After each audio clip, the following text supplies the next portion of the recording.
Aloha, my name is Bernie Rubin. I'm the Chief of Rheumatology at Henry Ford Hospital in Detroit.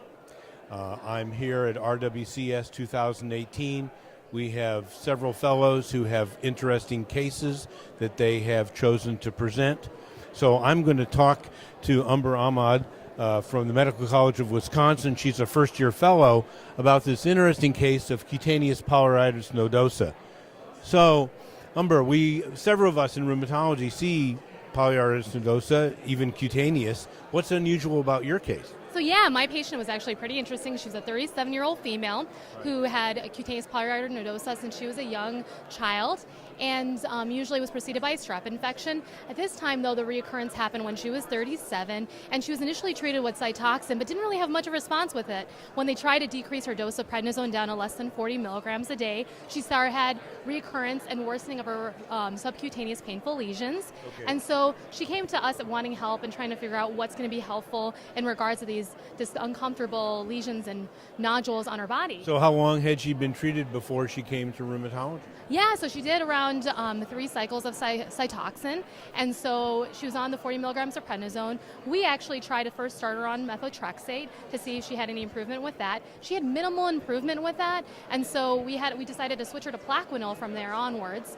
And with Plaquenil, she didn't tolerate it. She was having complaints of irritated eyes, and so we retrialed it, didn't work out. So we went ahead with IVIG, which is not often done.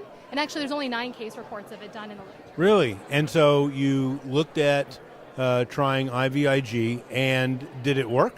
Yes, it did. What's really astounding is actually after the first cycle, she noticed remarkable improvement of her symptoms. And so after the second cycle, which is what she was on, actually she was on it last month, she has complete resolution of her symptoms and is down to prednisone about 10 milligrams a day.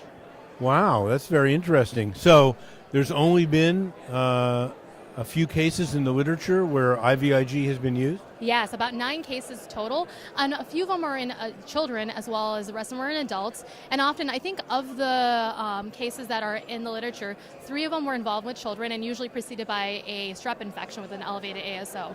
And so, yeah, there's very limited cases, and specifically these are the ones involving mainly cutaneous manifestations. So how many cycles of IVIG has she had? So far, she's had about 2 cycles of IVIG, and her next one is going to be this month, and we're going to do a total of 6 cycles. But I guess based on all the cases, it really does vary. Some people do it for 6 months, some people do it for 3 months. It just really depends. But we thought we'd try the 6 months, see how she does off of it, and if she does great, we'll just keep her on that. But I think right now she's doing pretty good, and we're happy with the results. Very good, thank you. That's a great case and very interesting.